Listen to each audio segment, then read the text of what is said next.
canopy. I was 45 meters up. I was surveying all the trees in the rainforest in West Africa. And I felt totally serene. You know, I was there to do my PhD research. I was up in the trees, the sun was setting, it was beautiful. And I'd worked my whole life towards this moment. You know, when I was a kid, I just wanted to go to Africa and study animals. I was like obsessed with animals. On my way home to school, I would rescue birds that I found in the road or lizards, sometimes my neighbor's cat. So maybe that was more kidnapping than rescuing, but I was obsessed with animals. So I studied biology in college, and afterwards I had the opportunity to go to South Africa and work on a PhD project. And I just fell in love with fieldwork. I fell in love with the forest, with the animals, how peaceful it is. And then I got to go to Congo and work with the bonobos, and that was amazing. But it was all very surface level interest. You know, I was still just captivated by animals, but I didn't have a question about them or anything. I just liked being around them. So at this time, my boss was like, you should consider a master's. And I was like, okay, you know, why not? And I ended up going to Nigeria and studying baboons. And this was just amazing. You know, the baboons are playing, they're fighting with each other, they're pushing each other in the water, they're just being ridiculous. And I just thought, this is fascinating. They're like little children, you know, they just want something, they take it. And I was just wondering, what are these animals thinking? How are they behaving? Why are they behaving like this? So then I had the opportunity to come to Germany to do my absolute dream PhD. I quit my job, I sold my car, I left all my friends and family behind, and I was like, all right, going to Germany, I'm gonna go to West Africa, look at chimpanzees. And I was looking at malaria. So malaria, they also have this disease, and it's spread by mosquitoes. So the mosquito bites you at night when you're sleeping, and it gives you the disease. We protect ourselves from malaria by sleeping in bed nets. But the chimpanzees, they don't have bed nets, and they sleep in the trees at night. And every night, they climb in the trees, they grab all the leaves and the branches, and they make a nest in the tree. And every night, they move the nest, they make a new nest in another tree. It's a lot of work, it's very tiring being a chimp. And so I had this brilliant idea. What if I captured the mosquitoes in the trees that are biting these chimpanzees?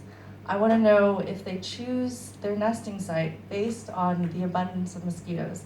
So maybe they sleep in areas where there's less mosquitoes, there's less malaria parasites. So I decided I'm going to go to West Africa, climb into trees, climb into chimpanzee nests, and capture mosquitoes with a vacuum cleaner.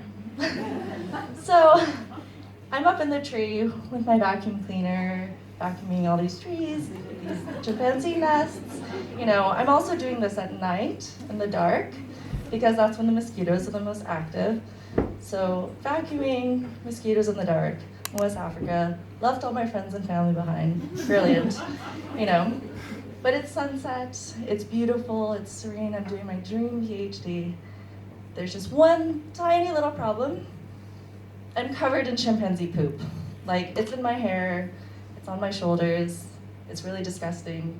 I can't shower for another 16 hours because I just started my day, or night, because it's nighttime.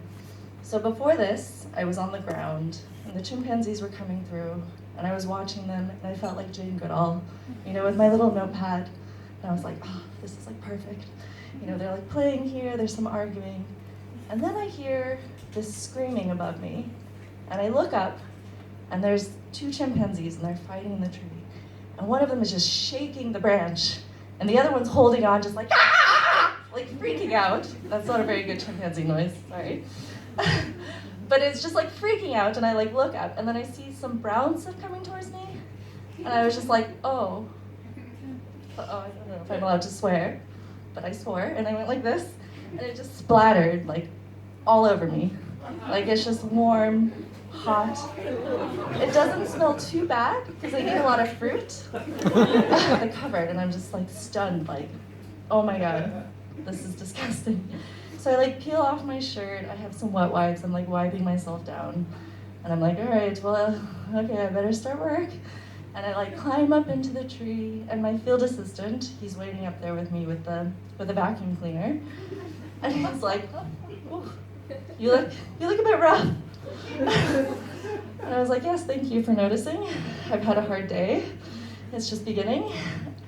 And he's like, And I'm just like, I have no idea what I'm doing here. I'm vacuuming trees for mosquitoes, and I'm covered in chimpanzee shit.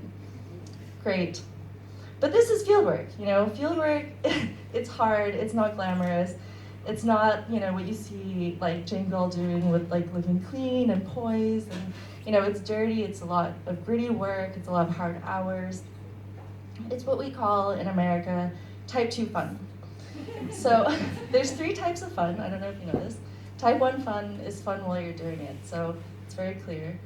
Type 2 fun is fun later, like you think about it and you're like, that was super hard and difficult and I didn't like it, but afterwards you feel such a sense of like reward and you know, you're like, oh okay, I can do things and that was really cool and let's do that again. And then type 3 fun is just not fun. It's like, not fun during, not fun after. You're just like, why did I do that? Let's never do that again, let's not even talk about it. Let's just move on. And even though I was covered in chimpanzee poop, it was still type 2 fun. I was still collecting data for my PhD. I was still doing what I wanted to do, which was working with animals in West Africa. And I was still having a really good time. So I get out of the field and I go to the lab and I start analyzing all my samples. There's no malaria in the chimpanzees or in the mosquitoes. So the disease I went to go study is not existing in this ecosystem. So I just spent months collecting things, being covered in poop, nothing, no malaria.